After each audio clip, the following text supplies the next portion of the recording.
Puji nama Tuhan, Shalom. Ya, seberapapun kita yang sudah hadir pada hari ini, mari kita mengarahkan hati dan pikiran kita kepada Tuhan. Biarlah hari ini kita mau memuliakan namanya, kita mau bersyukur, kita mau bermazmur bagi nama Tuhan. Kita patut menaikkan pujian kita kepada Tuhan, karena Dia sangat disukakan melalui suara kita, melalui pujian yang kita berikan untuk Tuhan. Mari bersama-sama kita menundukkan hati kita.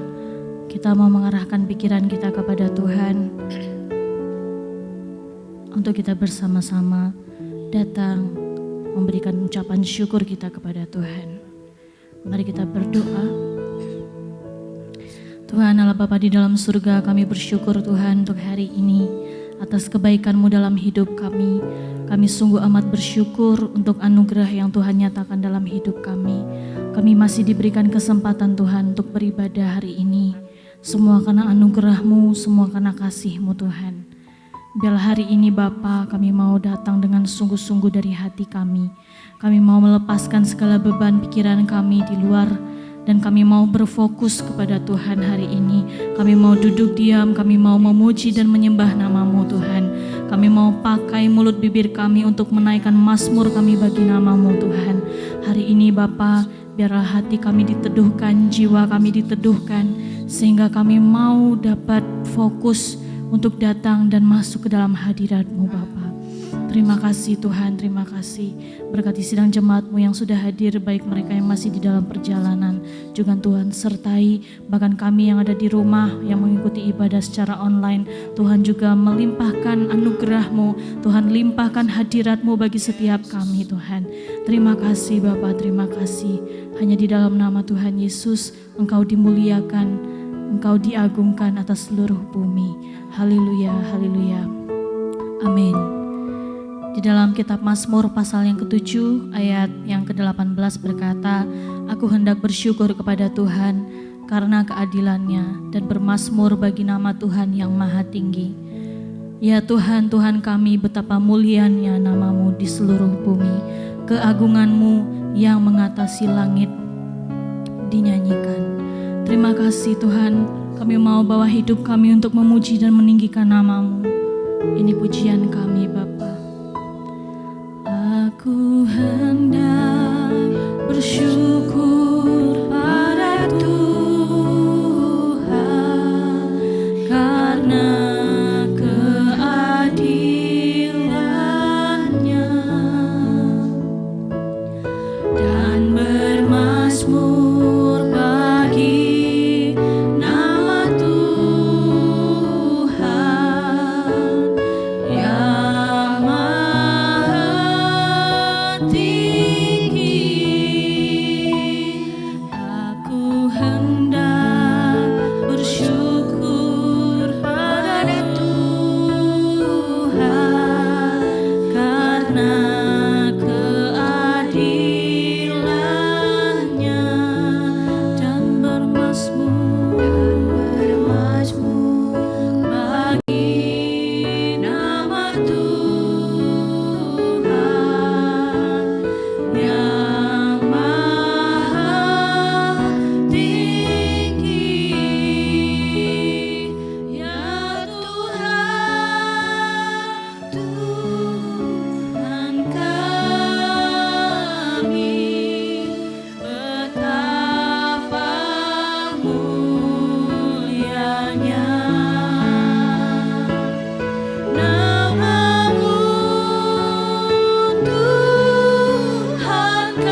kekuatan-Mu yang ajaib. Kami mau tinggikan Raja yang mulia. Haleluya.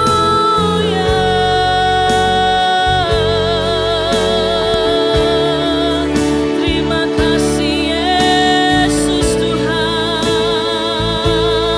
Engkau mengasihi hidup kami Tuhan, dan kami mau terus mengasihi Engkau Yesus. Kami mau bermazmur bagi-Mu, sebab Engkau Yesus kota benteng kami yang hidup. Yesuslah keselamatan di hidup kami. Nama-Mu dimuliakan, Nama-Mu ditinggikan, Nama-Mu diagungkan Tuhan. Haleluya.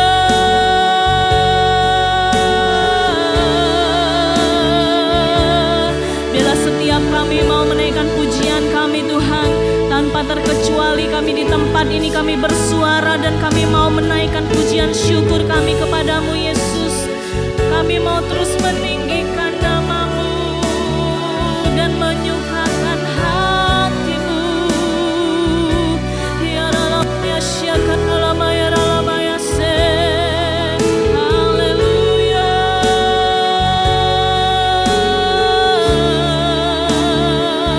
Hiralama ya Syaralama ya Ralama ya Se. Hiralama ya Syakaralama ya So.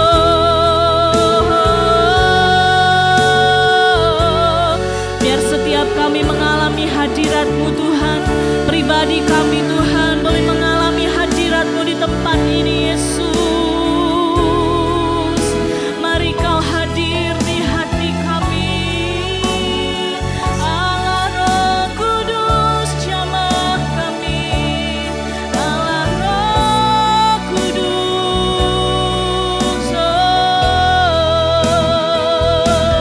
Hiralama ya Syaralama ya Ralama ya Se. Hiralama ya Ralama ya Shik ya Ralama ya Ralama Takaralama ya Sik ya Ralama Lama Lama Lama Lama ya Se. Hina ya Ralama ya Syakaralama ya So.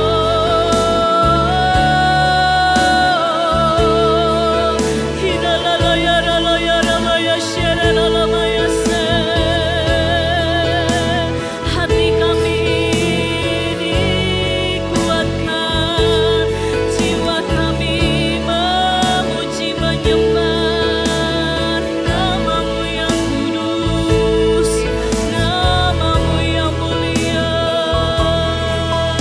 Ya Rama ya Syaralama ya Se. Hiralama ya Syakaralama ya So. Hiralama ya Syakaralama ya Se. Hiralama ya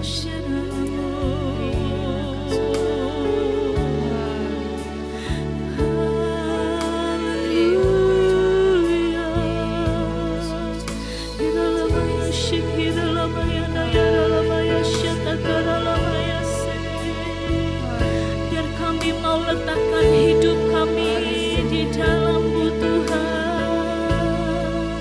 Hina ya Ralama ya Syakaralama ya Rana ya Shik ya Ralama ya So. Hanya di dalam hadirat-Mu kami merasakan tenang. Hanya di hadirat-Mu kami mendapatkan kekuatan baru.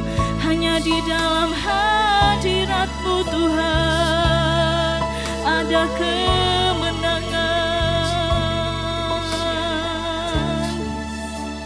Terima kasih Yesus.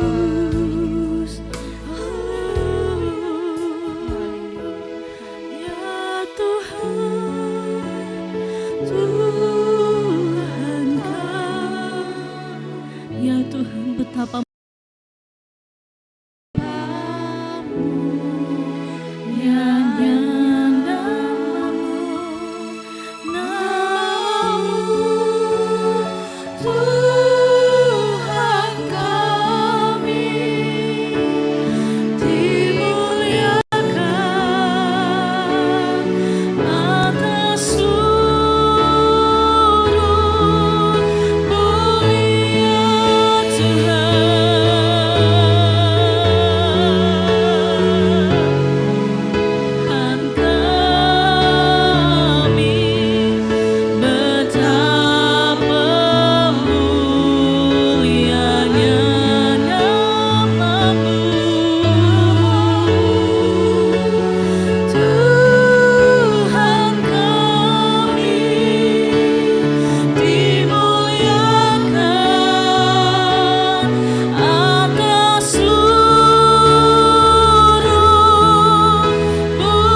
Tuhan. Di dalam hadirat-Mu ada ketenangan hati kami. Dan hari ini Tuhan kami mau terus menyukakan hati-Mu melalui pujian yang akan kami naikkan kepada Tuhan. Kami mau terus menyembah Engkau Tuhan dan Rajaku. Kami mau terus mengiring Engkau seumur hidup kami Tuhan. Dalam keadaan apapun Tuhan, kami mau tetap diam di hadirat-Mu. Kami mau terus menyembah Engkau dengan mulut, bibir, dan hati kami Tuhan. Karena di dalam hadirat-Mu kami mendapatkan kebahagiaan penuh. Terima kasih Yesus, terima kasih Tuhan. Mari kita naikkan pujian kita. Ku rindu diam di bait-Mu, menikmati hadirat-Mu. Ku rindu diam di bait-Mu, menikmati anugerah-Mu. Di hadirat-Mu bahagiaku penuh Yesusku, Kau kerinduanku.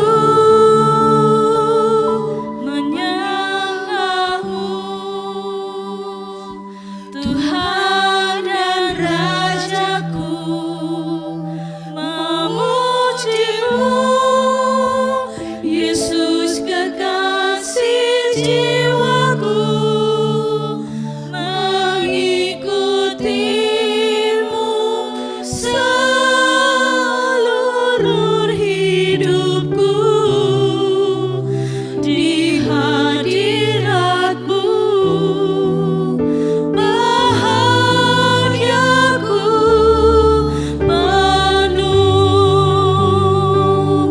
sungguh-sungguh lagi nyatakan pujian ini. Kami rindu Tuhan. Ku rindu diam di bait-Mu, menikmati anugerah-Mu. Di hadirat-Mu bahagiaku penuh. Di hadirat-Mu bahagiaku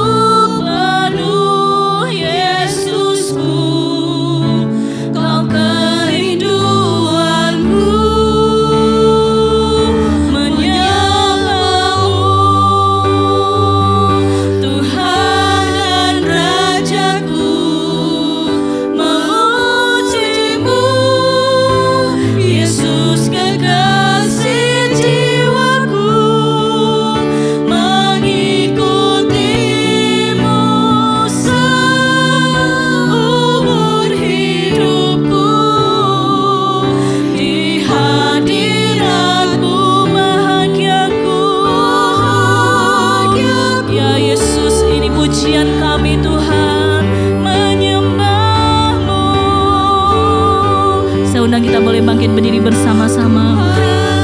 Kita terus mau puji Tuhan, kekasih jiwa kita. Ya Tuhan, Yesus kekasih jiwaku, mengikuti-Mu seumur hidupku. Di hadirat-Mu bahagiaku. Ya Tuhan, kami terus mau menaikkan syukur kami di hadapan-Mu, menyembah-Mu. Tuhan dan Rajaku, memuji-Mu, Yesus kekasih jiwaku, mengikuti-Mu seumur hidupku. Di hadirat-Mu bahagiaku penuh. Naikkan pujian ini dengan sungguh-sungguh, menyembah-Mu. Tuhan dan Rajaku, ya Tuhan, memuji-Mu. Ini komitmen hidup kami Tuhan. Yesus kekasih jiwaku, kami mau terus mengikut Engkau Tuhan sepanjang umur hidup kami.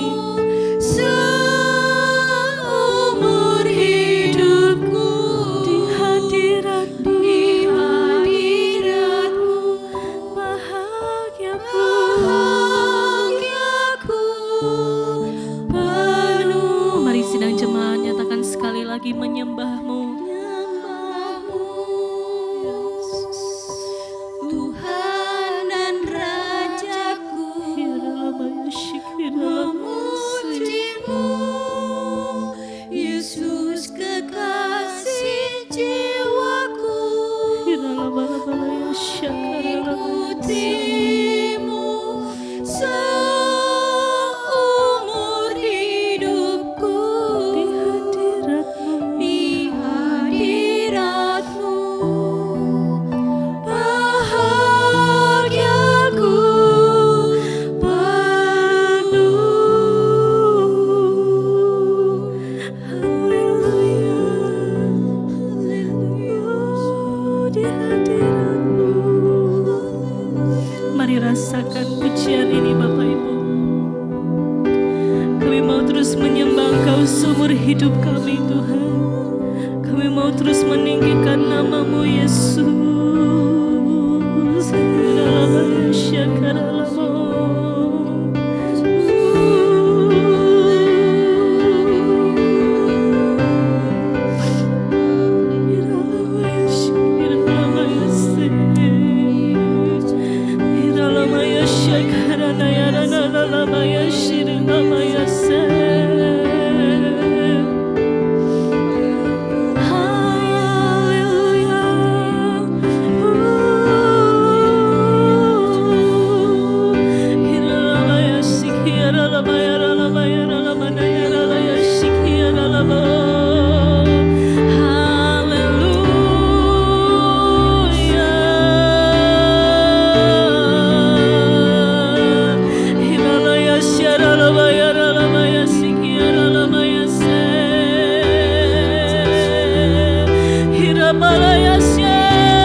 Kami mau sungguh-sungguh datang di hadirat-Mu Tuhan.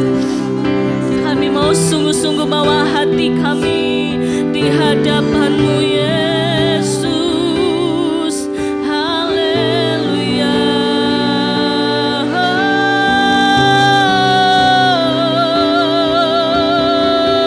Biar pujian kami menembus awan,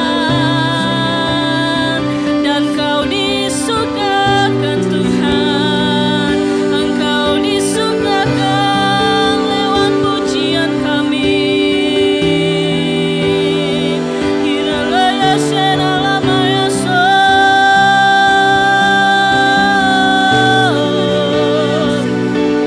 Hiralaya se.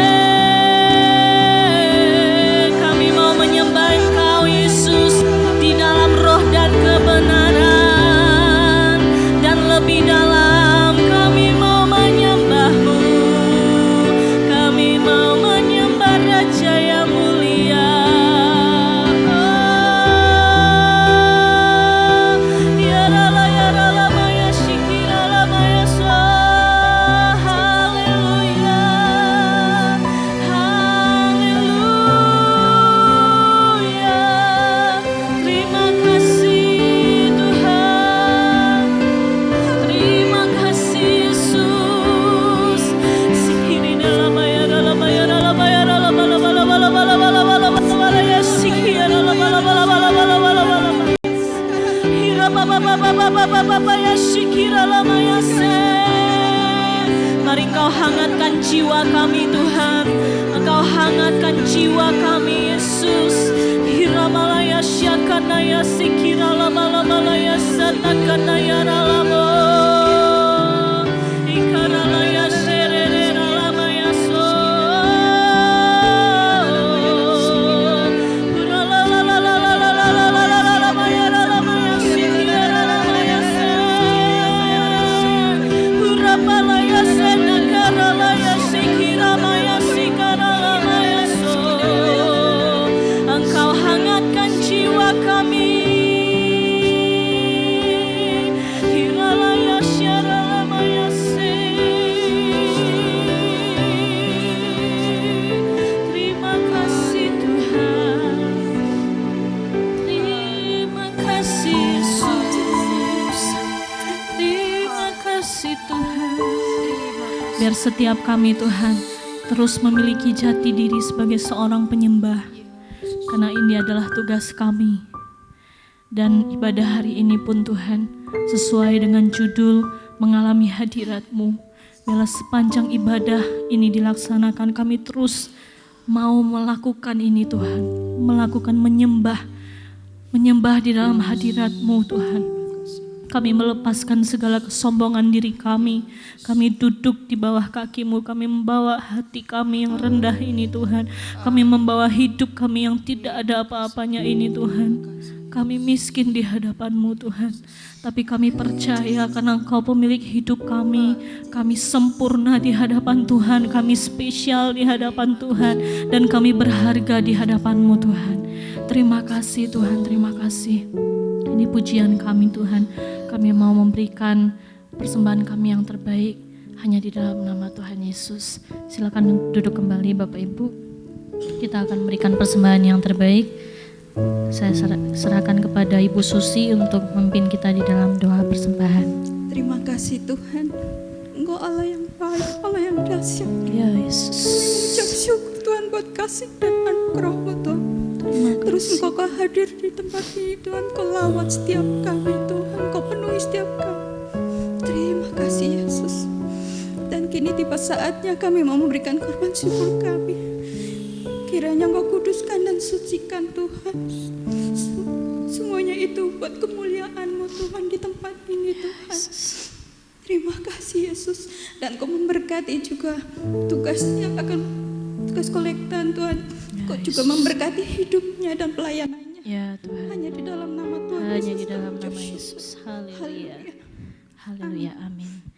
Sambil persembahan dijalankan, kita naikkan pujian sampai memutih rambutku. Kami akan terus mau menyembah Engkau, karena kami adalah milik-Mu Tuhan.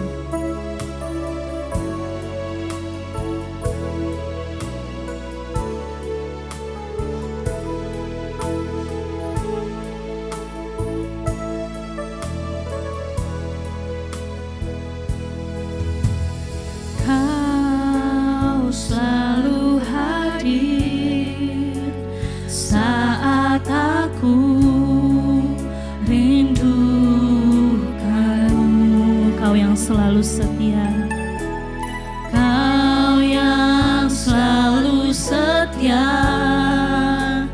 menopangku dengan kasih setia, memberikan kami kekuatan, memberi aku kekuatan di tengah badai yang menakutkan. Sekali lagi naikkan pujian ini.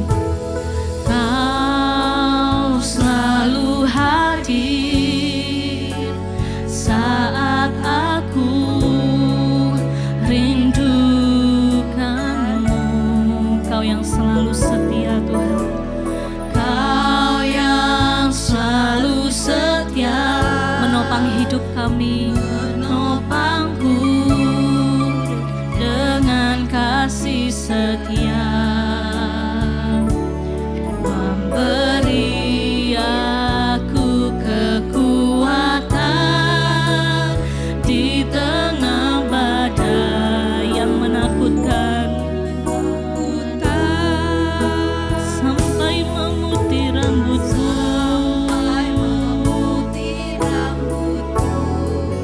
Kau putuskan aku menutup usiaku.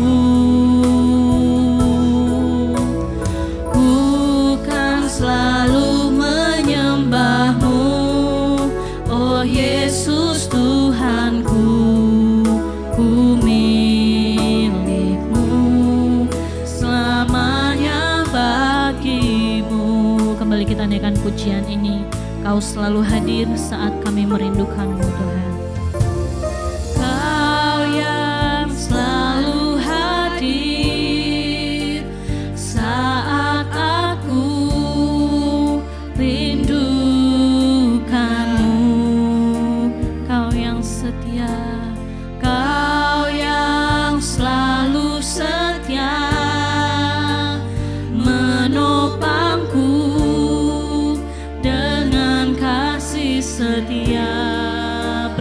kami kekuatan-Mu Tuhan. Bahkan di tengah badai, di tengah badai yang menakutkan,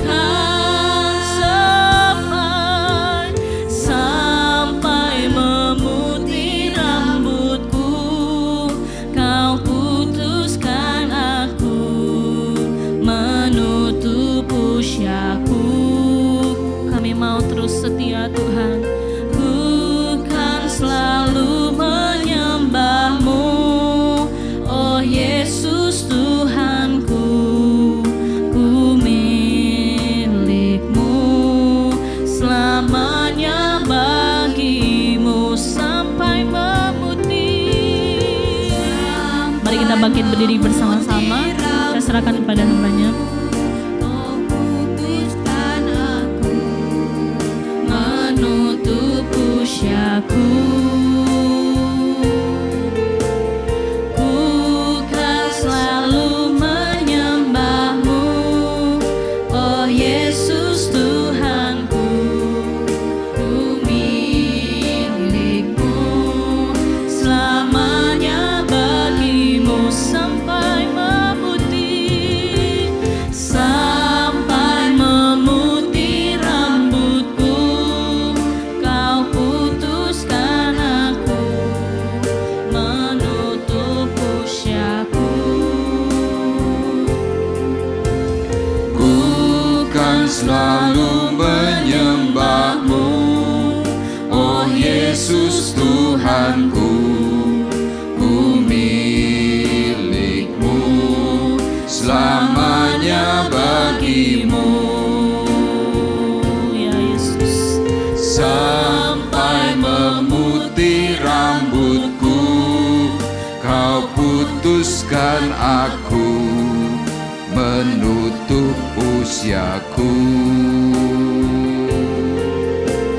Ku kan selalu menyembah-Mu, oh Yesus Tuhanku.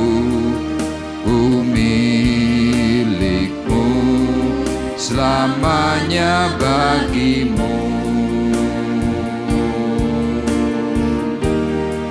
Selamanya bagi-Mu.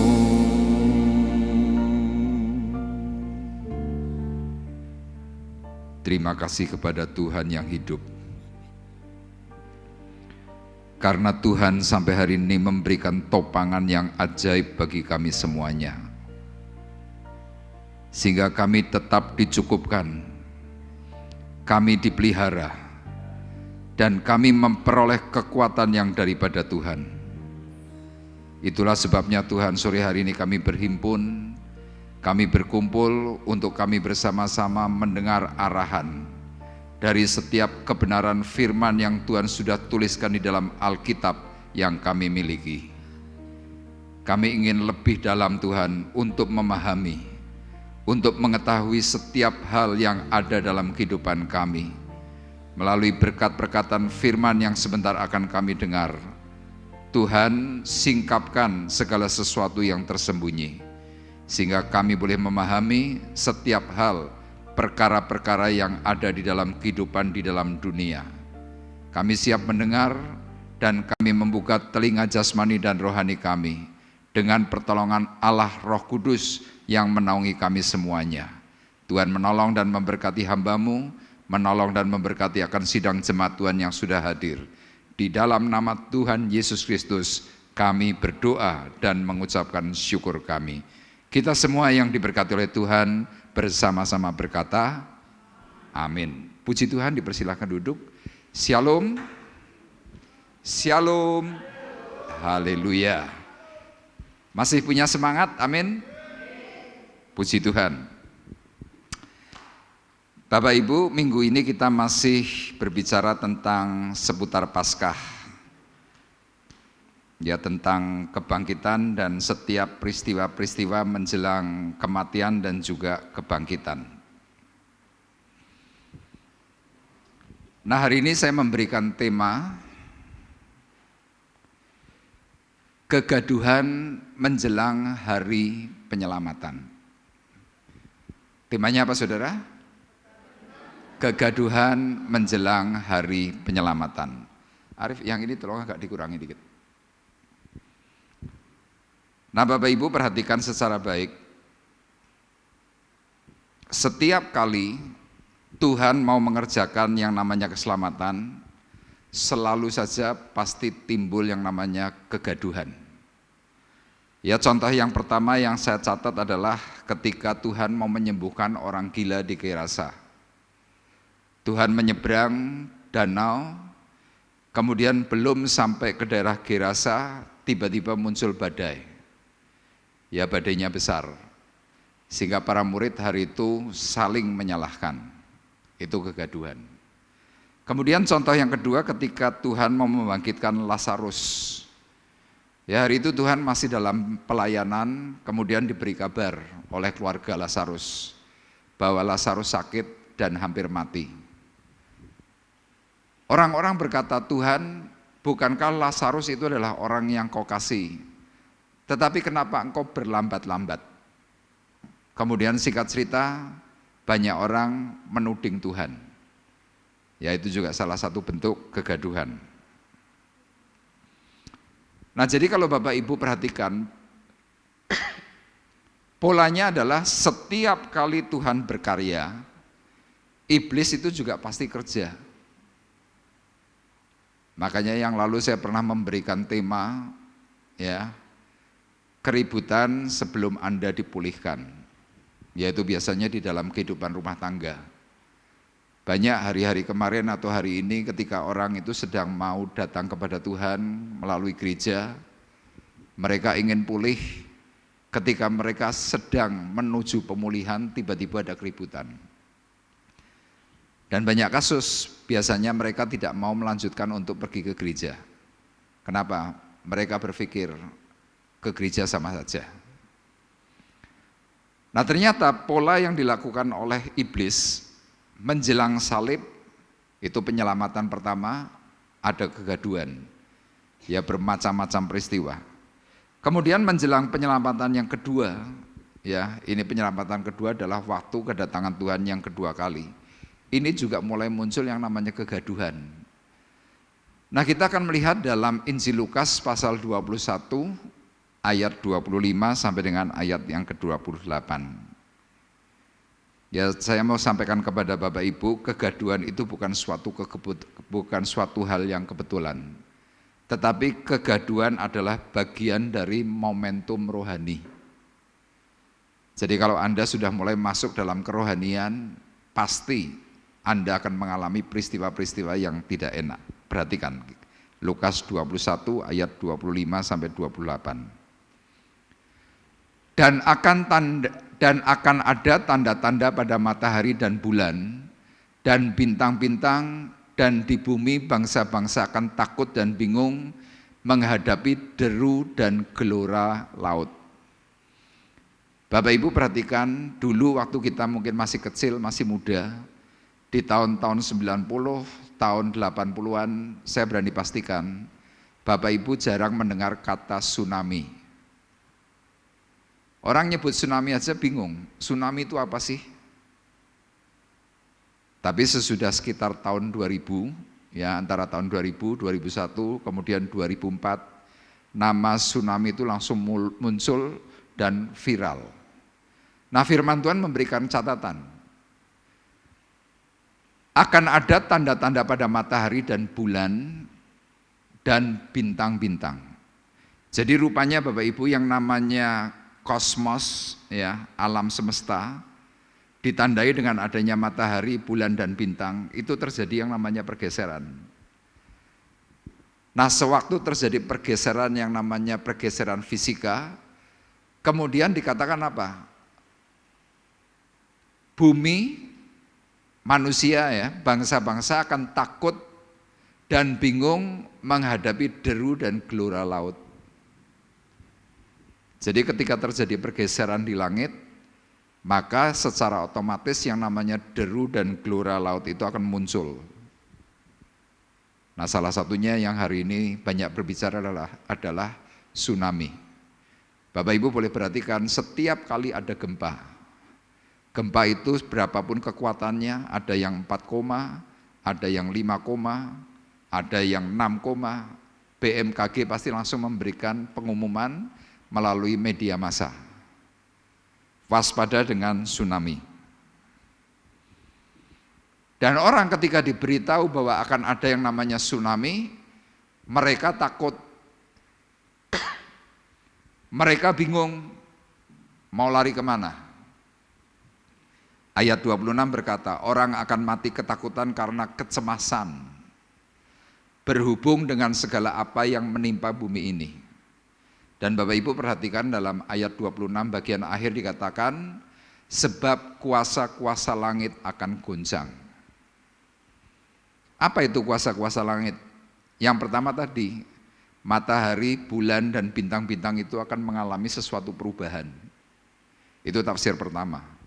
Kemudian tafsir yang kedua adalah alam roh yang dihuni oleh setan, oleh pemerintah-pemerintah penguasa gelap di dunia, di udara, mereka juga mengalami yang namanya kegoncangan.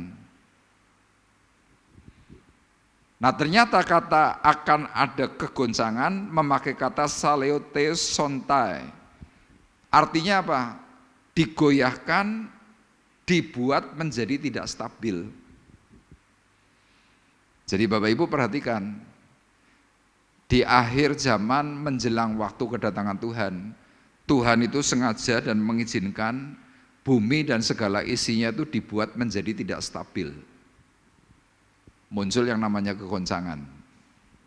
Nah peringatan Tuhan dalam ayat 28, yuk kita baca bersama-sama, 2, 3. Apabila semuanya itu mulai terjadi, bangkitlah dan angkatlah mukamu, sebab penyelamatanmu sudah dekat. Ya, jadi dalam ayat 28 inilah saya kemudian mengutip kegaduhan menjelang hari penyelamatan. Jadi peristiwa seperti ini Bapak Ibu, itu menimpa seluruh bumi. Bukan hanya bagian-bagian tertentu, tidak. Tuhan berkata apabila semuanya itu mulai terjadi. Nah nanti Bapak Ibu bisa baca di dalam ayat 29 sampai dengan ayat yang ke-33, itu berbicara tentang Israel merdeka. Jadi ketika Israel itu disebut mulai merdeka, pohon ara itu bertunas, kemudian pohon-pohon lain itu juga ikut bertunas, disitulah waktu kedatangan Tuhan itu semakin dekat. Makanya Tuhan berkata apabila semuanya itu mulai terjadi, bangkitlah, ya kita diminta oleh Tuhan untuk bangkit, angkat muka, sebab penyelamatanmu sudah dekat. Kemudian Tuhan memberikan anjuran apa? Dalam ayat 31 berkata, next. Jagalah dirimu supaya hatimu jangan syarat oleh pesta pora dan kemabukan serta kepentingan-kepentingan duniawi. Dan supaya hari Tuhan jangan dengan tiba-tiba jatuh ke atas dirimu seperti suatu jerat. Ya anjuran Tuhan untuk kita menantikan kedatangan Tuhan yang kedua kali, Tuhan berkata apa?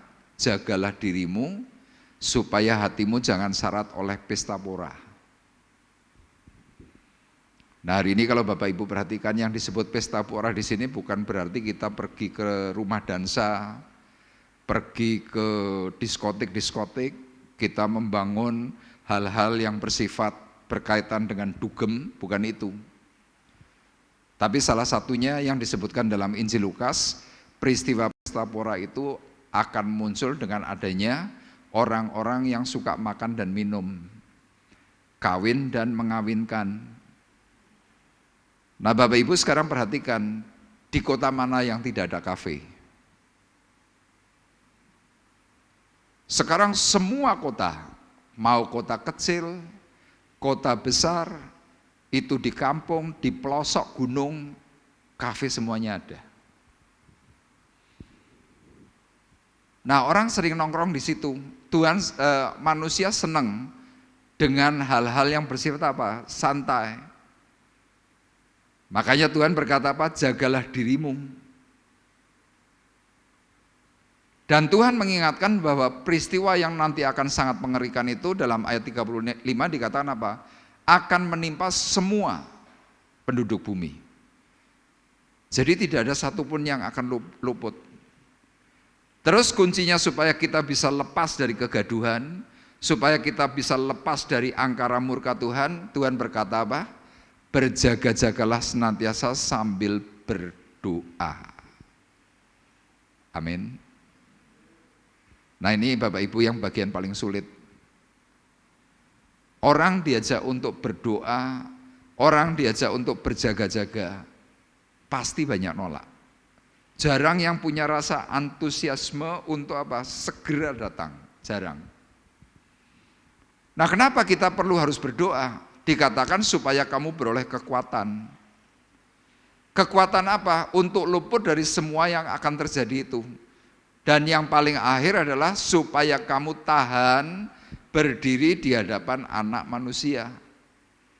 Jadi Bapak Ibu saya beri gambaran, kita nanti kalau suatu hari ketemu dengan Tuhan, kalau kita ini adalah orang-orang biasa yang malas untuk berdoa, malas untuk berhubungan karib dengan Tuhan, waktu kita ketemu dengan Tuhan, kita untuk berdiri aja sudah nggak mampu.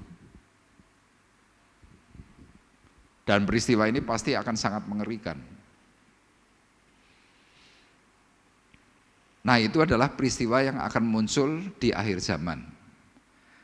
Nah sekarang kita akan flashback ya dalam peristiwa sebelum Yesus ditangkap. Kegaduhan seperti apa yang terjadi? Nah sore hari ini saya memberikan tujuan mewaspadai tipu daya si jahat yang mengacaukan penyembahan kita kepada Tuhan. Jadi Bapak Ibu sadar tidak sadar dimanapun tempat, di kota kecil, di kota besar, di gereja kecil, di gereja besar, peristiwa ini terjadi. Makanya saya mengajak semua untuk Bapak Ibu semuanya, yuk kita mulai belajar waspada. Kenapa? Iblis itu intens, ngerjakan bagiannya untuk menghancurkan persekutuan, menghancurkan penyembahan kita kepada Tuhan. Kenapa? Untuk iblis, orang bisa menyembah itu membahayakan. Makanya lihat keluarga itu diganggu, gereja diganggu, teman seiman diganggu, suami istri diganggu. Kenapa diberi gangguan? Supaya kita tidak bisa fokus kepada apa yang sedang mau kita tuju. Nah dalam peristiwa Markus pasal 14 ayat 3-11 kita akan bahas bersama-sama. Yuk kita akan membaca terlebih dahulu ayat 3-5. Saya akan bacakan ayat ganjil, Bapak Ibu genap, ayat yang kelima kita baca bersama-sama. 2, 3. Ketika Yesus berada di Betania, di rumah Simon si kusta, dan sedang duduk makan, datanglah seorang perempuan membawa suatu buli-buli pualam berisi minyak narwastu. Minyak narwastu murni yang mahal harganya. Setelah dipecahkannya leher buli-buli itu, dicurahkannya minyak itu ke atas kepala Yesus.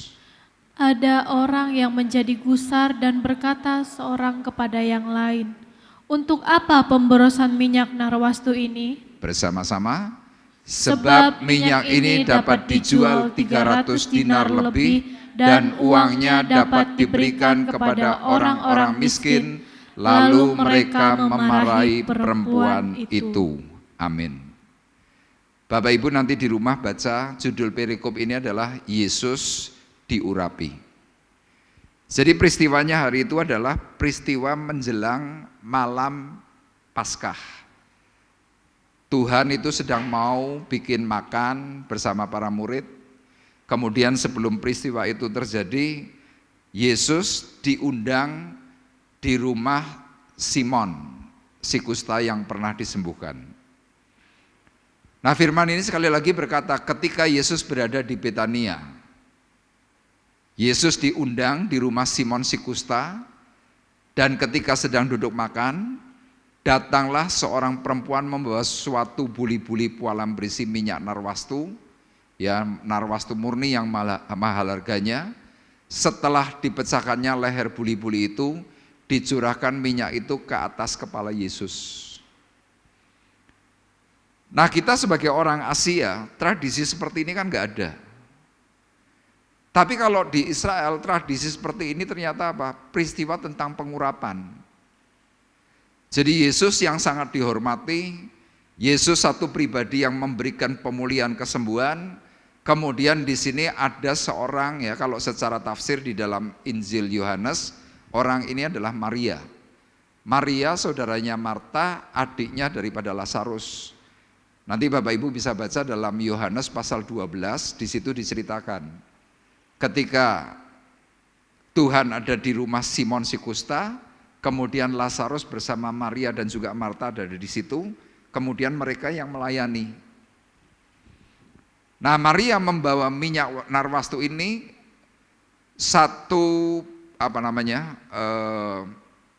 semacam kendi begitu, kira-kira mungkin ukurannya sekitar 20-25 cm, kemudian dipecahkan dan harganya dalam ayat yang kelima adalah 300 dinar. Nah, saya mencoba mencari tahu 1 dinar itu berapa rupiah. Kalau menurut Bapak Ibu 1 dinar berapa rupiah? Boleh buka itu. 1 dinar, dinar Kuwait hari ini itu sekitar 55.000 mendekati 60.000. Jadi ternyata minyak narwastu yang dibawa oleh Maria untuk Yesus itu harganya berapa saudara? Hampir 18 juta. Anda berani bawa minyak? Gak usah yang narwastu murni lah. Kita hari ini mau beli yang merek apa? Guess, Saint Laurent, yang jenis-jenis begitu itu paling harganya 3-4 juta. Coba nanti kapan-kapan dibawa ke gereja yang asli, kemudian kita semprotkan ke bangku gereja. Biar bangku gereja ini wangi semua. Kira-kira kalau dipikir secara begini nih, kita berani enggak? Berat ya. Tapi cerita ini adalah cerita tentang pengurapan. Secara nilai sekali lagi, nilai hari ini adalah sekitar 18 juta rupiah. Dan ngasihnya tuh bukan hanya cuma 1 tetes loh Bapak Ibu, tidak seperti kalau kita lagi mau doa pengurapan, minyak baby oil dituang cuma sedikit terus diginikan tuh enggak loh Bapak Ibu. Minyak ini digerojok. Jadi bisa dibayangkan di dalam ruangannya Simon si Kusta, semerbak bau wanginya tuh wah luar biasa. Tapi lihat, ada orang yang sedang mencoba menyembah Tuhan dengan tulus, ada orang yang sedang memuji, mempersembahkan persembahan yang terbaik untuk Tuhan, ada yang bereaksi. Dan reaksi ini menimbulkan kegaduhan. Ayatnya berkata, ada orang yang menjadi gusar.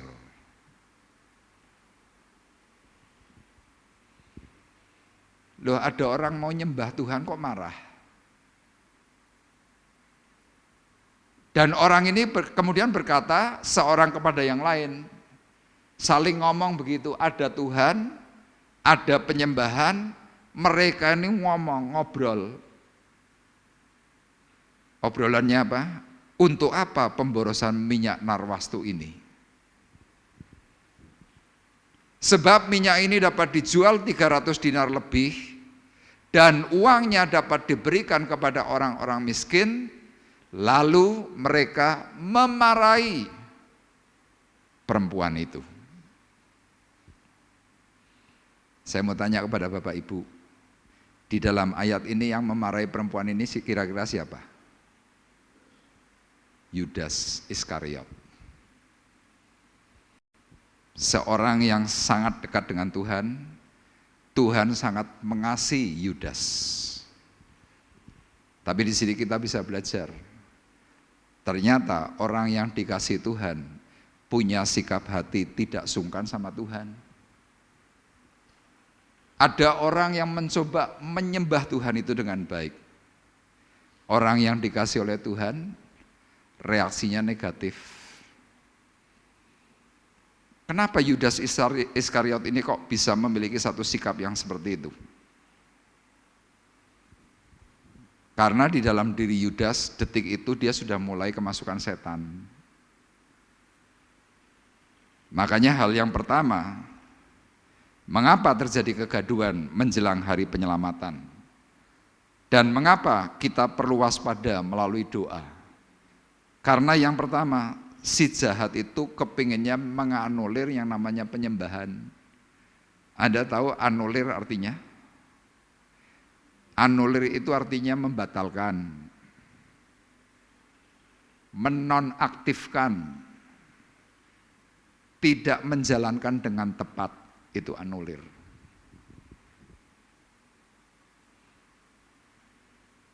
Jadi Bapak Ibu perlu ketahui, di dalam gereja Tuhan itu seperti itu.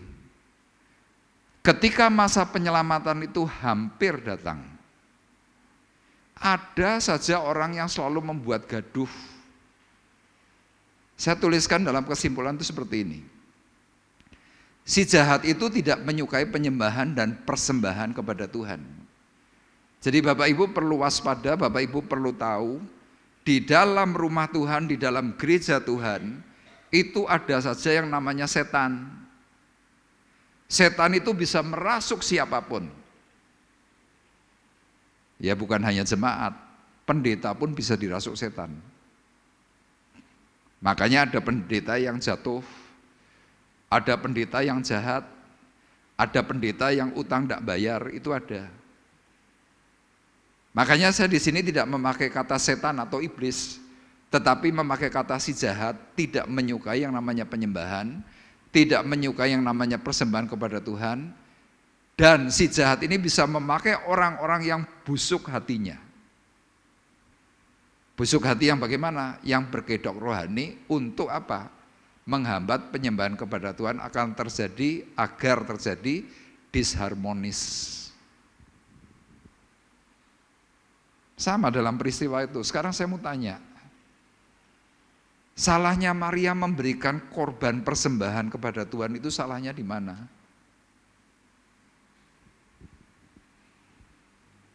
Ada yang bisa menjawab? Salah enggak Maria?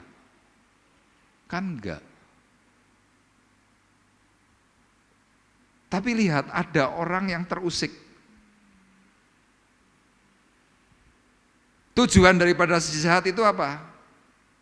Supaya orang yang menyembah itu akan terseret dalam keinginannya si jahat, agar juga disharmoni.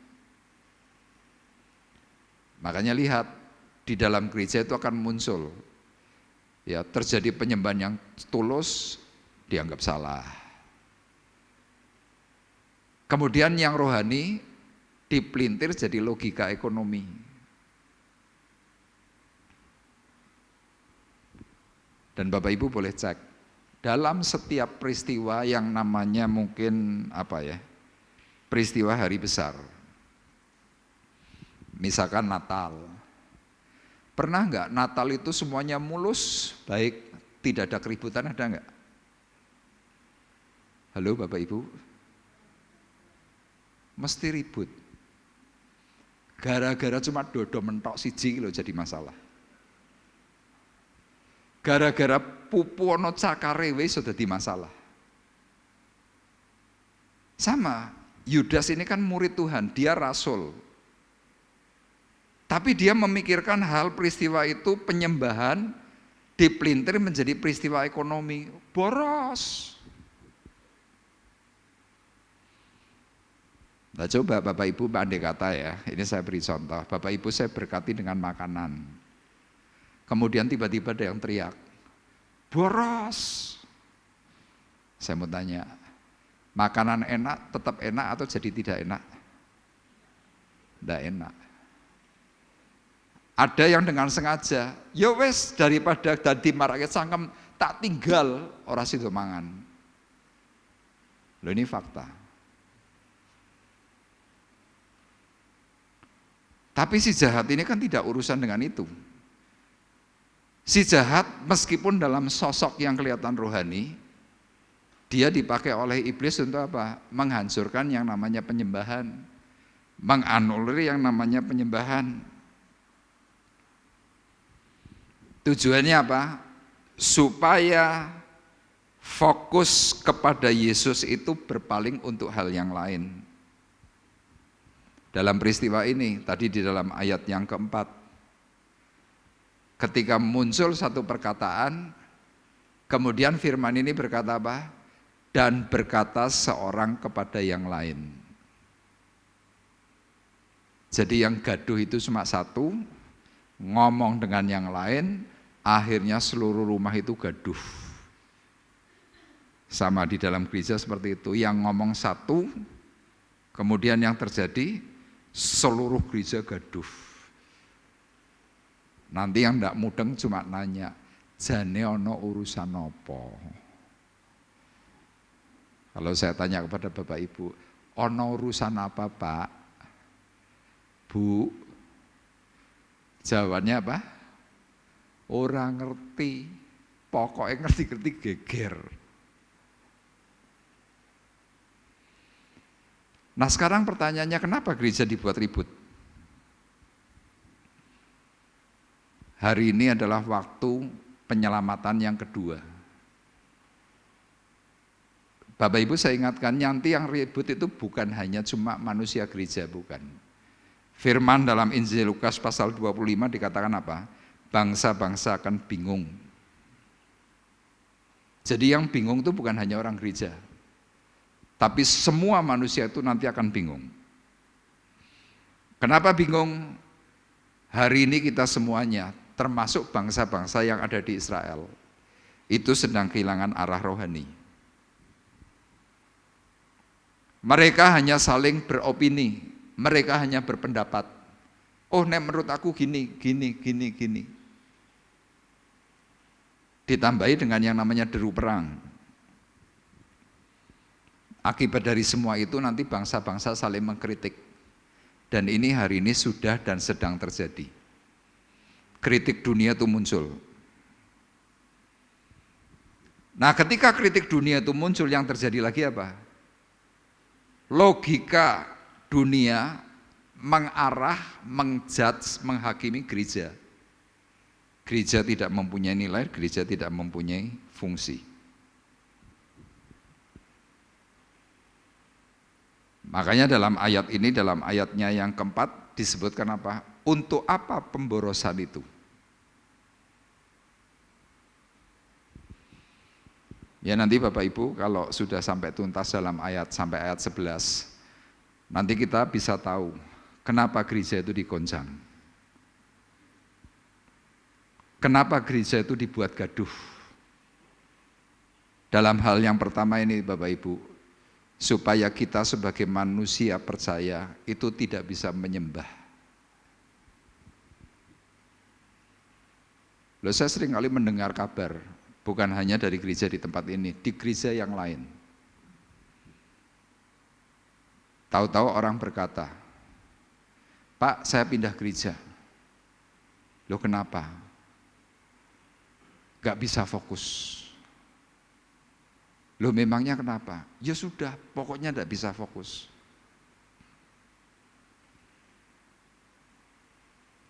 Ya saya mau ceritakan, di gerejanya Pak Bekti hari ini Bapak Ibu, itu ada sekitar 600 sampai 800 orang tuh undur. Loh kok bisa?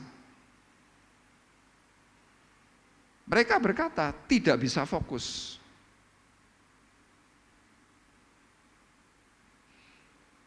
Kemudian yang mereka tuju tuh gereja yang seperti apa? Nah nanti firman Tuhan akan menjawab. Tapi disinilah Bapak Ibu perlu ketahui, penyembahan yang kita bangun di hadapan Tuhan, Tuhan yang suka dengan penyembahan. Manusia yang sedang mau diselamatkan oleh Tuhan, penyembahan itu disingkirkan. Dan Bapak Ibu sekarang boleh cek juga, di banyak gereja, yang namanya doa puasa itu hampir tidak ada. Ngoyo. Ada yang datang paling cuma beberapa orang. Dihitung mungkin kalau seperti gerejanya Pak Bekti itu di Semarang, hari Sabtu, ya dengan kapasitas 6.000 jemaat. Doa puasa hari Sabtu itu yang datang berapa? Paling 15 orang. Yang lainnya full timer. Full timer pun doa puasa itu karena tugas, kewajiban. Kenapa seperti ini kok bisa sampai surut? Iblisnya masuknya sudah semakin dalam. Ya, ini yang pertama. Kemudian yang kedua, mengapa terjadi kegaduhan menjelang hari penyelamatan? Yang kedua, si jahat itu memberikan logika yang mengaburkan. Nah, Bapak Ibu nanti bisa berpikir sendiri, apa itu yang namanya logika yang mengaburkan? Ya, saya tulis begini. Si jahat itu memakai alasan lebih baik disalurkan untuk orang miskin daripada untuk korban penyembahan. Karena si jahat itu tahu apabila rumah penyembahan, yaitu gereja, berkembang, maka orang miskin pun pasti dipulihkan. Amin. Gereja kalau bisa menyembah, kemiskinan itu bisa dipulihkan. Tapi dalam hal ini si jahat membalikan fakta itu. Apa yang dibalikan? Agar rumah penyembahan itu menjadi gagal, yang diutamakan adalah membantu si miskin. Makanya Yesus berkata dalam ayat yang ke-7, firman-Nya berkata demikian. Saya baca secara lengkap aja. Sebab minyak ini dapat dijual 300 dinar lebih, dan uangnya dapat diberikan kepada orang-orang miskin, lalu mereka memarahi perempuan itu. Ya, dianggap sebagai pemborosan. 18 juta rupiah untuk uang hari ini dilaburkan ke tubuhnya Yesus. Itu pemborosan. Tetapi Yesus berkata, biarkanlah dia. Mengapa kamu menyusahkan dia? Ia telah melakukan suatu perbuatan yang baik padaku. Nah, ini ayat 7. Karena orang miskin selalu ada padamu dan kamu dapat menolong mereka bila mana kamu menghendakinya. Jadi Tuhan detik itu ketika mendengar ada kegaduhan, Tuhan cuma ngomong gini loh, orang miskin selalu ada. Kamu selalu dapat menolong mereka kalau kamu mau. Jadi Bapak Ibu perlu ketahui, kita ini loh, semuanya yang ada di tempat ini mau nolong yang miskin itu setiap hari bisa. Tapi Tuhan mengingatkan, kenapa Maria kok memberikan korban persembahan yang terbaik? Tuhan berkata, tetapi aku tidak akan selalu bersama-sama dengan kamu.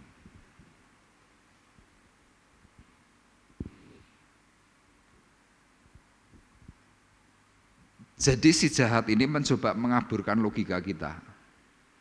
Makanya kalau Bapak Ibu saya beri pertanyaan, membantu si miskin atau memberikan korban persembahan untuk gereja?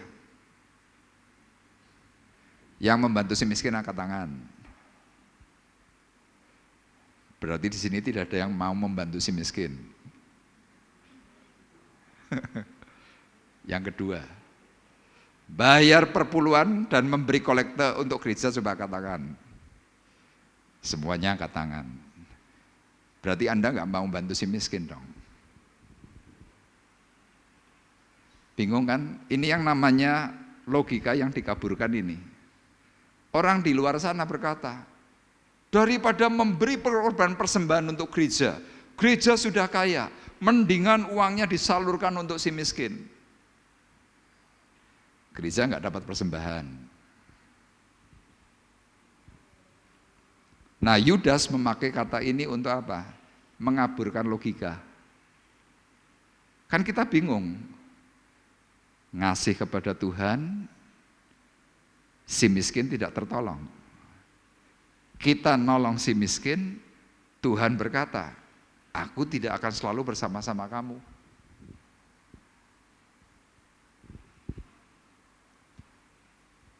Tapi dari pengertian ayat 7, Tuhan mau berkata kepada kita semuanya, berikanlah korban persembahan yang terbaik untuk rumah Tuhan. Sesudah itu bagaimana? Rumah Tuhan nanti akan mengelola untuk membantu si miskin. Itu aturannya.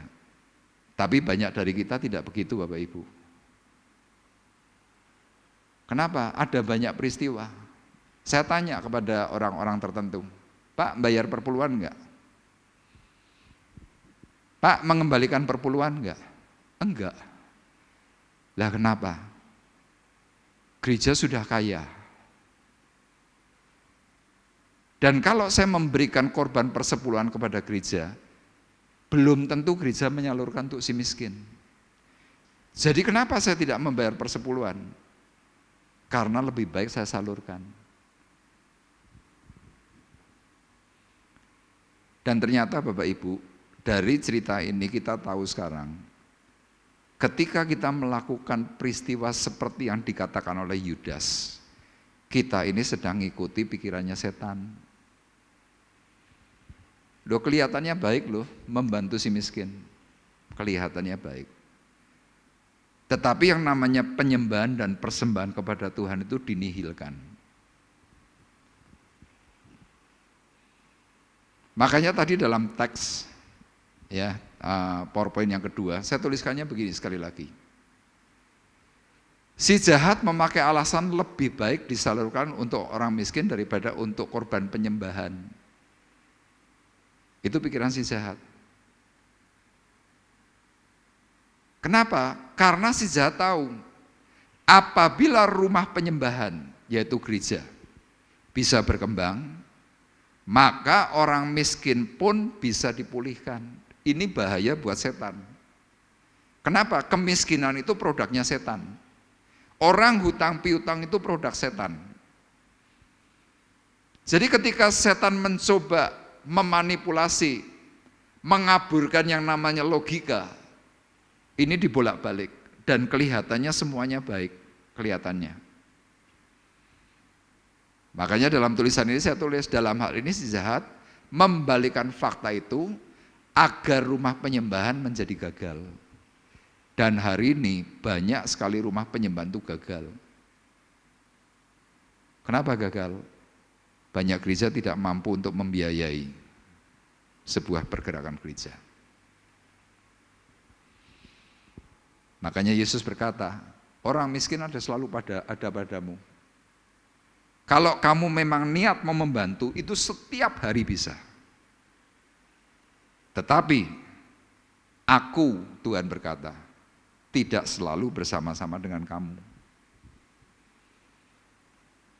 Nah, Maria itu mengambil bagian yang terbaik.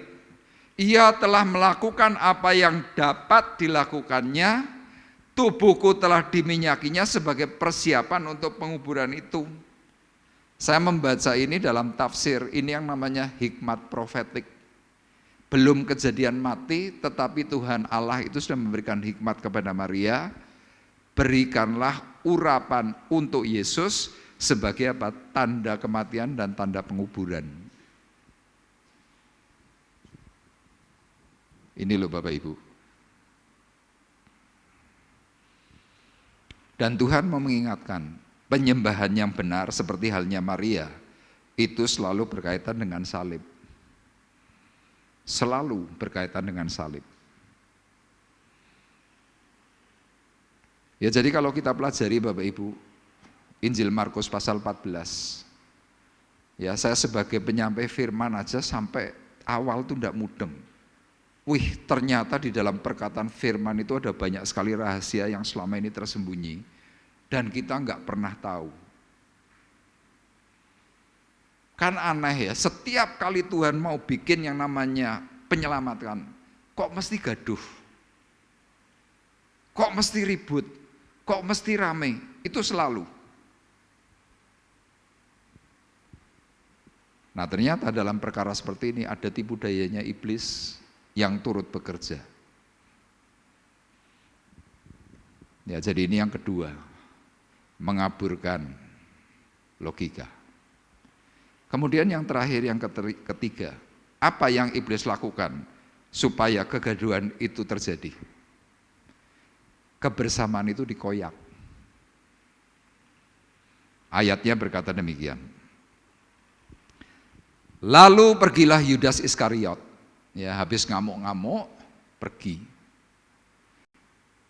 Di sini ditulisnya lengkap, salah seorang dari ke-12 murid. Istimewa enggak? Ini ring satunya Tuhan loh. Ring satunya Tuhan tuh ternyata bisa ngamuk-ngamuk. Habis ngamuk-ngamuk, pergi. Perginya kemana? Kepada imam-imam kepala dengan maksud untuk menjual Yesus. Ini yang namanya apa? Kebersamaan itu dikoyak.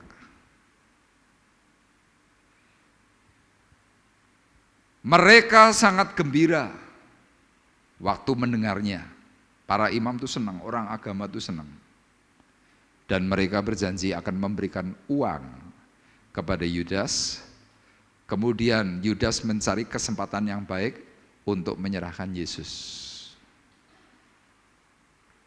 Bapak Ibu kalau membaca ayat ini pasti ya sudah cuma ceritanya hanya seputar ini kan, betul enggak? Tapi saya berdoa kepada Tuhan, saya minta penjelasan Tuhan, ayat ini maksudnya apa tuh? Ini saya tuliskan. Si jahat itu mengoyak sistem, mengoyak kebersamaan agar dunia melihat dan juga menilai bahwa rumah Tuhan tidak bisa diajak kerjasama. Rumah Tuhan itu tidak bisa diatur. Sehingga orang-orang yang tidak bisa ngatur, yang tidak bisa ngajak kerjasama rumah Tuhan, mereka berpikir tidak layak dipertahankan. Kemudian ngapain? Rumah Tuhan ditinggalkan. Dan inilah yang terjadi dalam gereja zaman akhir. Kemakmuran dikumandangkan, bantuan sosial ditingkatkan, penyembahan dikurangi. Makanya gereja seperti model tempat kita Bapak Ibu, ini ngomong jujur, enggak laku. Kenapa enggak laku? Kita dibawa dalam sistem penyembahan. Loh kita sadar enggak sadar Bapak Ibu, kita sedang ada di zaman akhir. Gereja mana yang kira-kira bisa laris? Mereka yang selalu mengumandangkan kemakmuran. Anda datang dengan membawa uang, Anda diberkati. Anda datang dengan nota hutang, tumpang tangan, diberkati, Anda langsung lunas. Kemudian mereka selalu bikin yang namanya bantuan sosial. Kalau Bapak Ibu mungkin mengikuti banyak gereja, di HP saudara itu ada banyak sekali kegiatan sosial yang diupload. Tapi coba Bapak Ibu lihat, ada doa penyembahan sedang diupload? Hampir tidak ada.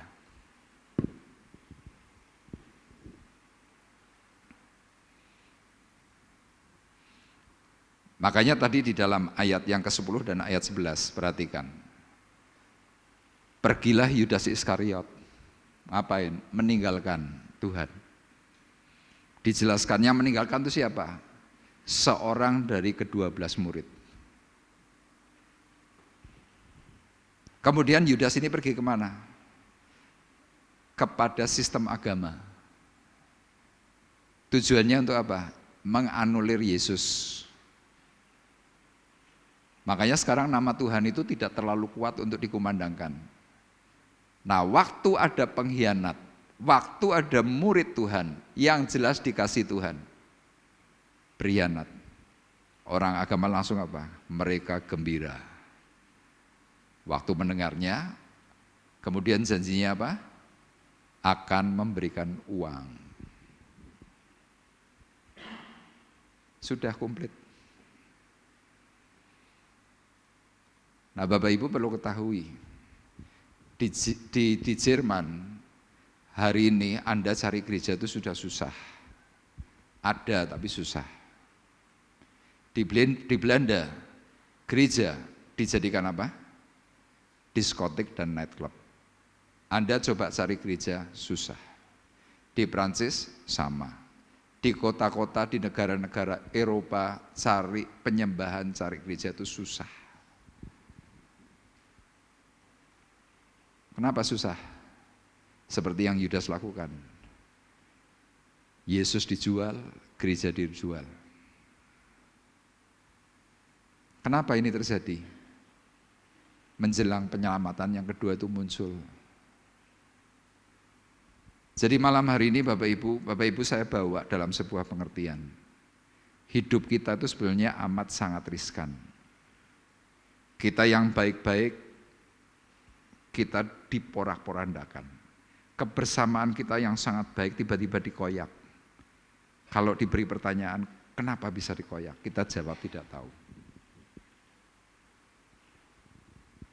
Kenapa sistem di dalam gereja itu dihancurkan?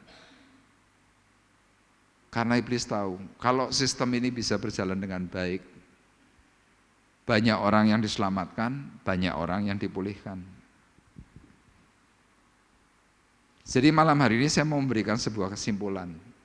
Ketika ada kegaduhan jangan takut. Ketika ada kegaduhan jangan bimbang.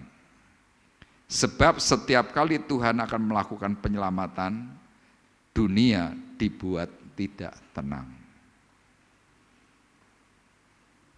Kita yang sedang mencoba mencari ketenangan, kita selalu berkata, meh golek tenang kok angel. Iya, memang susah. Kenapa susah? Iblis tidak pernah tinggal diam kalau Anda selamat. Makanya kita perlu waspada, kita perlu meningkatkan doa, dan jangan lupa, tingkatkan juga penyembahanmu di dalam rumah tanggamu. Amin.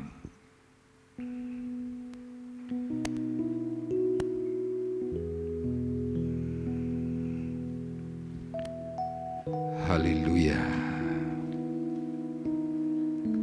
Terima kasih kepada Tuhan.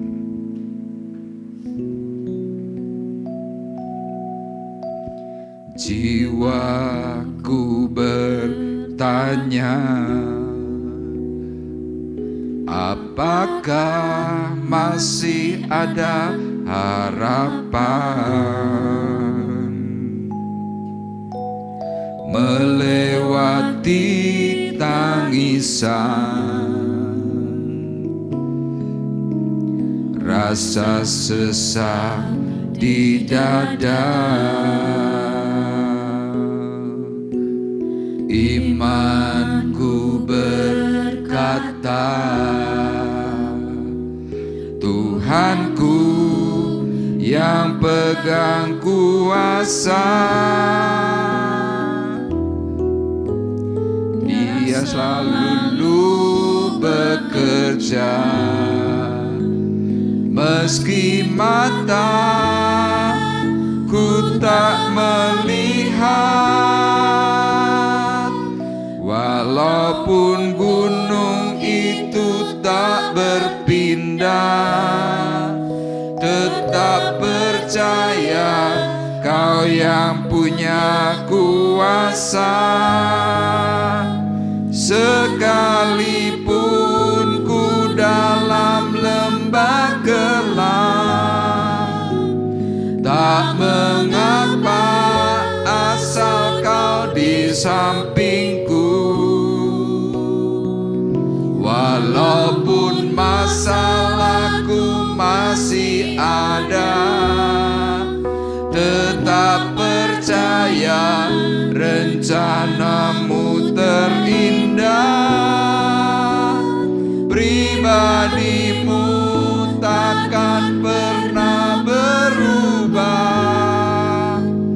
Iman yang aku pegang padamu, Tuhan yang setia.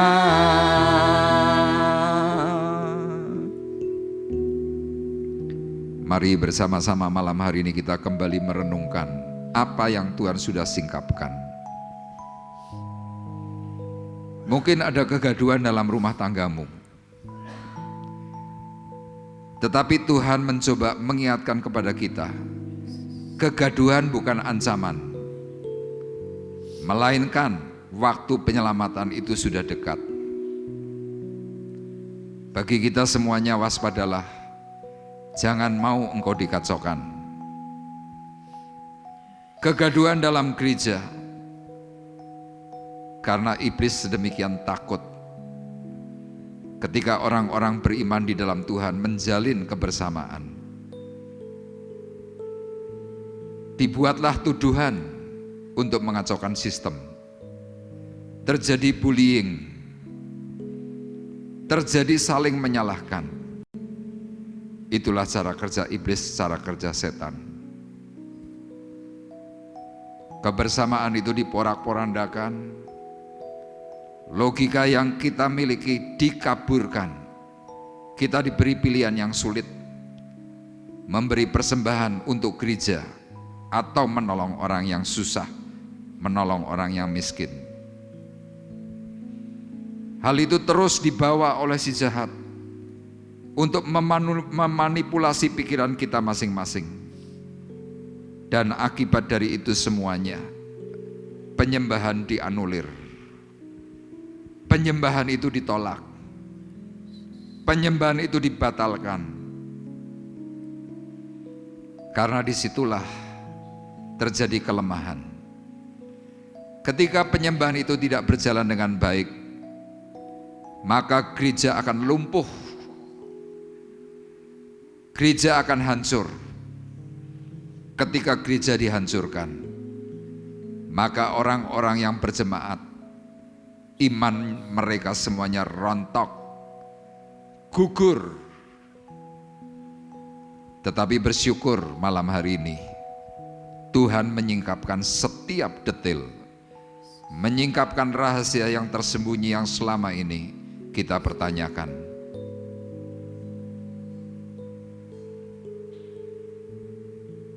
Kalau engkau mungkin masih mempertanyakan, seperti pujian yang kita persembahkan kepada Tuhan, masihkah ada harapan? Kita patut berkata dengan iman kita masing-masing, Tuhan itu yang pegang kuasa.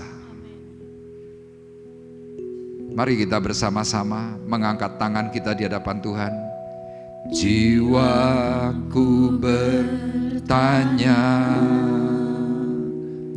apakah masih ada harapan melewati tangisan, rasa sesak di dada? Imanku berkata, Tuhanku yang pegang kuasa, Dia selalu bekerja, meski mataku tak melihat, walaupun gunung itu tak berpindah, tetap percaya Kau yang punya kuasa. Sekalipun ku dalam lembah gelap, tak mengapa asal Kau di sampingku. Walaupun masalahku masih ada, tetap percaya rencanamu terindah. Pribadimu takkan pernah berubah. Iman yang aku pegang padamu, Tuhan yang setia. Walaupun gunung itu tak berpindah, mari bersama-sama bangkit berdiri. Angkat hatimu kepada Tuhan malam hari ini. Sekalipun ku dalam lembah kelam. Tak mengapa asal kau di sampingku. Walaupun masalahku masih ada, tetap percaya rencanamu terindah. Pribadimu takkan pernah berubah. Iman yang aku pegang padamu Tuhan yang setia. Walaupun gunung itu tak berpindah. Sebentar Ibu Saraki akan berdoa. Sekalipun ku dalam lembah kelam,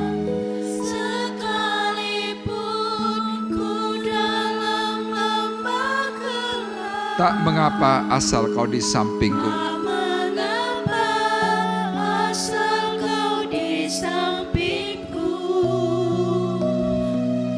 Walaupun masalahku masih ada, tetap percaya rencanamu terindah. Pribadimu takkan pernah berubah. Iman yang aku pegang padamu Tuhan yang setia. Iman yang kami pegang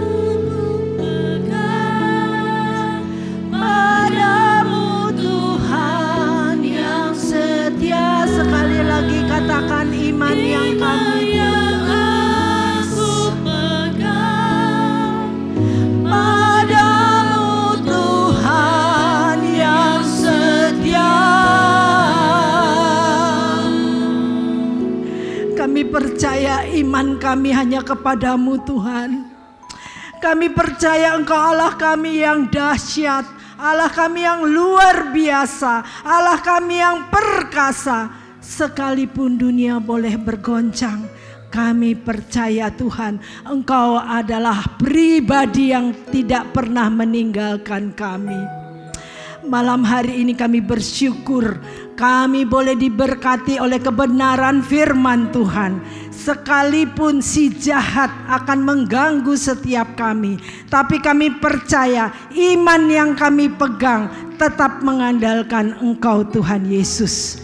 Terima kasih Bapa, Engkau menguatkan setiap kami agar kami diberikan roh pujian penyembahan, sehingga gerejamu di tempat ini semakin kokoh berdiri karena ada pujian penyembahan kepadamu Tuhan.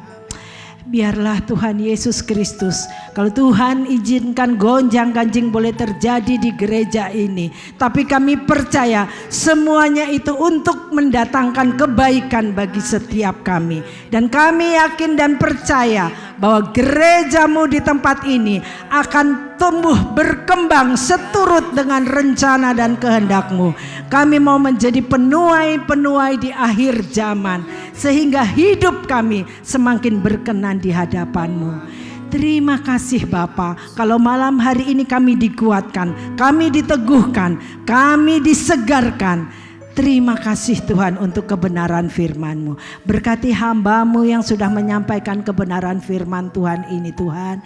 Kiranya semakin hari semakin heran lagi Engkau bawa Bapa Gembala kami. Semakin banyak jiwa boleh dimenangkan. Dan pakai setiap kami yang hadir di tempat ini untuk menjadi penuai-penuai di akhir zaman. Sehingga hidup kami semakin berkenan kepadamu. Kami percaya Tuhan Yesus, Engkau berkenan untuk gerejamu di tempat ini. Terima kasih Bapa, terima kasih Tuhan Yesus. Inilah doa pengucapan syukur kami kepadamu. Hanya di dalam nama Tuhan Yesus Kristus kami berdoa. Haleluya, amin. Kita akan bersama-sama berdoa untuk rekan-rekan kita yang sedang mengalami sakit. Kami menyerahkan Tuhan akan saudara kami, Hendra, pasca mengalami kecelakaan dan mengalami patah tulang. Kami terus memohonkan kepada Tuhan, supaya anugerah kasih setia Tuhan melimpah dalam diri saudara Hendra, sehingga tangan yang patah ini Tuhan dipulihkan oleh Tuhan. Pasca menjalani operasi, Tuhan kami mohon supaya kesembuhan itu dipercepat. Ampuni Tuhan ketika ada hal-hal yang kurang sesuai di hadapan Tuhan. Hamba-Mu berdoa Tuhan, supaya anugerah pertolongan Tuhan yang ajaib melanda saudara Hendra. Dan juga untuk saudari Yuli, secara khusus Tuhan dalam bidang usaha pekerjaan. Engkau terus yang mencukupkan, Engkau yang terus memelihara. Meskipun Tuhan ada sakit, tetapi kami meyakini Tuhan akan memberikan dengan cara yang ajaib, keheranan yang dari surga, mencukupkan setiap kebutuhan ekonomi yang diperlukan. Terima kasih Bapa di surga, dan malam hari ini kami juga berdoa untuk saudara kami Joshua. Tuhan, dia sedang mengikuti ujian untuk meraih pendidikan penerbang. Kami terus berharap Tuhan, meskipun ada banyak kesulitan dalam soal-soal tes, kami minta kepada Tuhan, keajaiban itu bisa terjadi. Kami tidak tahu caranya, tetapi kami tahu Tuhan punya banyak cara. Oleh karena itu Tuhan berkati Joshua yang saat ini ada di Jakarta. Tuhan tolong beri kekuatan batin, kekuatan pikiran, kekuatan hatinya Tuhan, sehingga dia tidak berputus asa, tetapi dia memiliki sandaran yang kuat, semakin kuat di dalam Tuhan. Sehingga Tuhan untuk Joshua, dia tetap memiliki semangat. Meskipun Tuhan ada hal-hal yang merintangi, tetapi kami percaya ketika kami bersama-sama berdoa di dalam nama Yesus, kekuatan kasih karunia Tuhan itu bekerja melimpah. Pertolongan Tuhan yang ajaib melanda dan Joshua bisa mengalami keberhasilan. Terima kasih, dan malam hari ini kami juga berdoa Tuhan untuk Pak Martono. Pasca mengalami kecelakaan secara khusus di bagian kaki kanan Tuhan, Engkau tolong, Engkau jamah, Engkau sembuhkan juga. Tuhan, di masa lanjut usia daripada Pak Martono, Engkau terus bekerja menjaga hidupnya. Kami berdoa Tuhan, dijauhkan dari malapetaka, dijauhkan dari maut, sehingga Pak Martono tetap Tuhan bertahan dalam imannya. Dia tetap rajin untuk datang mempermuliakan nama Tuhan. Terima kasih Tuhan, inilah doa sembahyang kami. Dan kami juga berdoa Tuhan untuk rekan-rekan kami yang lain tidak bisa hadir, mereka yang sakit, mereka yang mengalami kelemahan, Tuhan kiranya hiburkan. Tuhan yang memberikan kesembuhan, Tuhan yang memberikan kekuatan. Dan malam hari ini Tuhan kami juga terus berdoa supaya gereja-Mu semakin bertumbuh. Engkau memberikan kepada kami semua Tuhan sidang jemaat-Mu, roh yang menyembah, roh yang memuji, roh yang berani berkorban, roh yang berani memberikan persembahan yang terbaik. Sehingga gereja di tempat ini Tuhan bisa menyelamatkan jiwa-jiwa. Bahkan ketika Tuhan ada orang-orang miskin di sekitar kami, melalui gereja ini Tuhan, maka mereka yang miskin diperkaya. Mereka yang mengalami kekurangan, Tuhan beri kecukupan. Kami percaya Tuhan, karya-Mu tidak pernah berhenti, meskipun ada gangguan, tetapi kekuatan kasih karunia Tuhan itu akan semakin nyata atas gereja-Mu di tempat ini. Terima kasih Bapa di surga, dan sebentar kami akan berpisah. Sebelum kami berpisah, kami juga akan menikmati berkat makanan minuman yang disediakan. Engkau kuduskan, sucikan menjadi kesehatan bagi kami, dan memberkati Tuhan sidang jemaat-Mu yang sudah menyediakan, kembalikan berkali lipat dari apa yang ditaburkan. Terima kasih Tuhan, dan tiba saatnya sekarang kami mengangkat hati kami, mengangkat tangan kami di hadapan Tuhan, dan sidang jemaat Tuhan terkasih, marilah kita bersama-sama pulang dengan membawa berkat, membawa damai, membawa kasih karunia Tuhan Yesus Kristus di dalam persekutuan Allah Roh Kudus. Tuhan memberkati kita semuanya, mulai dari malam hari ini sampai Maranatha datang yang kedua kali. Di dalam berkat nama Tuhan Yesus Kristus, kami berdoa dan mengucapkan syukur kami. Kita semua yang diberkati oleh Tuhan bersama-sama berkata, amin. Selamat pulang, Tuhan memberkati kita semuanya.